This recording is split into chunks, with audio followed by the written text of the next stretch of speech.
আসসালামু আলাইকুম। তো আমার হাতে দেখতে পাচ্ছেন এটা হচ্ছে S23 আলট্রা। তো এই একটা মডেল আমি এত পরিমাণ গ্লাস চেঞ্জ করছি যেটা বলার বাইরে। তো আনুমানিক আন্দাজ করা যায় যে 1300 থেকে 1500 এর মধ্যে এতগুলো গ্লাস চেঞ্জ করছি আমি এই ডিসপ্লে এই ফোনের, শুধুমাত্র S23 আলট্রা। তো S23 আলট্রার যেহেতু বাংলাদেশে এটা হিউজ পরিমাণ চলছে, এবং আরেকটা বিষয় আছে যে এতগুলো গ্লাস চেঞ্জ করার পিছনে কারণটা কি, আমি যদি একাই এতগুলো গ্লাস চেঞ্জ করি তাহলে তো আরো অনেকেই কাজ করে, তাহলে এটা কতগুলো ফোনের গ্লাস চেঞ্জ হয়েছে। তো এটার হচ্ছে একটা কারণ, সেটা হচ্ছে S23 আলট্রার যে গ্লাসটা ইউজ করা হয়েছে উপরে, এটার অনেকটাই হচ্ছে খুবই নরম টাইপের গ্লাস, মানে গ্লাস যেরকম হার্ড হওয়ার কথা যেটা অন্যান্য ফোনে হয় সেরকম না। তো এটা আমরা কেমনে বুঝতে পারি, আমরা যখন এই যে এই গ্রাইন্ডিং মেশিনটা লাগাই, আমরা অন্যান্য ফোন যেগুলো আছে সেগুলো কিন্তু আমরা একটু কাটতে হয়, কাটার পর হচ্ছে গ্লাসটা ভেঙে যায়, কিন্তু একমাত্র S23 আলট্রার যদি কর্নারে আমরা গ্রাইন্ডিং লাগানোর সাথে সাথেই গ্লাসটা ভেঙে যায়। তো এখান থেকে বোঝা যায় যে এই 23 আলট্রার গ্লাসটা একটু অন্যান্য গ্লাসের তুলনায় একটু আছে, তো লাজুক আছে। তো এটা একটা কারণ হতে পারে, হয়তো বা কারো হাত থেকে পড়ে গেলেই গ্লাসটা ভেঙে যায়। তো আরেকটা বিষয় হচ্ছে,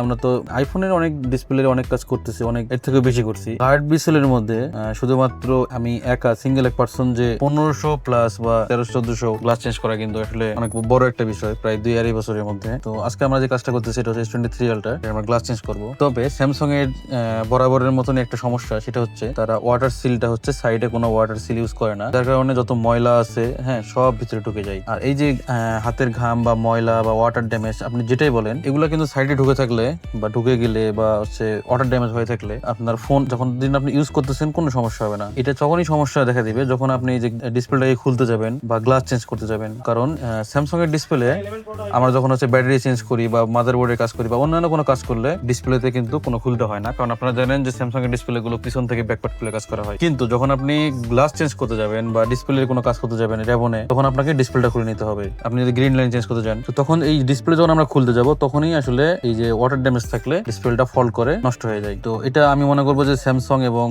আরেকটা কোম্পানি আছে, এটা হচ্ছে গুগল, এই দুইটা কোম্পানির এই প্রবলেম। তো আমি আশা করি যে তারা এই জিনিসটাকে অন্যান্য কোম্পানি যেভাবে ফোনগুলো ফিটিং করে তারাও এগুলো ওয়াটার সিল দিয়ে ফিটিং করবে। স্যামসাং এর ডিসপ্লে যেগুলো এতটা ভালো কোয়ালিটির ডিসপ্লে, তারা যদি শুধুমাত্র সেফটিটা ইউজ করতো তাহলে আমরা এই ফোনগুলো ডিসপ্লে গুলোকে আমরা আরো 1.5 বছর 2 বছর বেশি ইউজ করতে পারতাম। এবং কিছু কিছু ডিসপ্লে আসলে যদি সফট ইউজ হয় তাহলে 5 বছরের বেশি ইউজ করা যেত। শুধুমাত্র এই যে ওয়াটার ড্যামেজের কারণে এই ডিসপ্লে গুলো বেশি দিন টিকে না, 2-2.5 বছরের মধ্যে বা হাত থেকে পড়ে ভেঙে গেলে, গ্লাস চেঞ্জ করতে গেলে বা কোনো কারণে ডিসপ্লেটা খুলতে গেলেই এই ডিসপ্লেটা ফল করে বসে যদি ওয়াটার ড্যামেজ থাকে। তো আপনারা যখন হচ্ছে স্যামসাং এবং গুগল ফোনের যখন হচ্ছে ফোনগুলো ইউজ করবেন, তখন আপনারা একটু চেষ্টা করবেন যাতে ঘাম বা পানি এগুলো থেকে একটু দূরে থাকতে, কারণ এগুলো সাইড দিয়ে এগুলো ঢুকে যেতে পারে। এই দুটো কোম্পানির অন্যান্য কোনো আইফোন বা হুয়াই বলেন বা মোটরোলা যে সেটগুলো এখন ফোনগুলো এখন চলতেছে কার্ভ ডিসপ্লে বা আইফোনের ডিসপ্লে গুলোতে কখনোই কোনো পানি বা কোনো হাতের ঘাম ভিতরে ঢুকতে পারে না, যার কারণে সেই ডিসপ্লে গুলো, যেমন আইফোনের ডিসপ্লে কিন্তু আমরা আগে হচ্ছে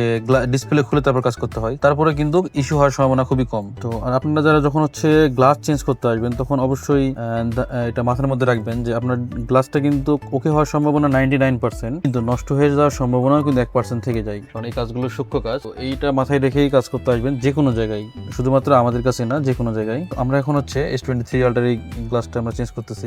আপনাদের যদি কোনো ফোন এরকমভাবে ভেঙে যায় বা গ্লাস চেঞ্জ অথবা ডিসপ্লে যদি লাগে, তাহলে আপনারা অবশ্যই সরাসরি আমাদের দোকানে চলে আসবেন। আমরা হচ্ছে এই ধরনের কাজগুলো সবসময় করে থাকি।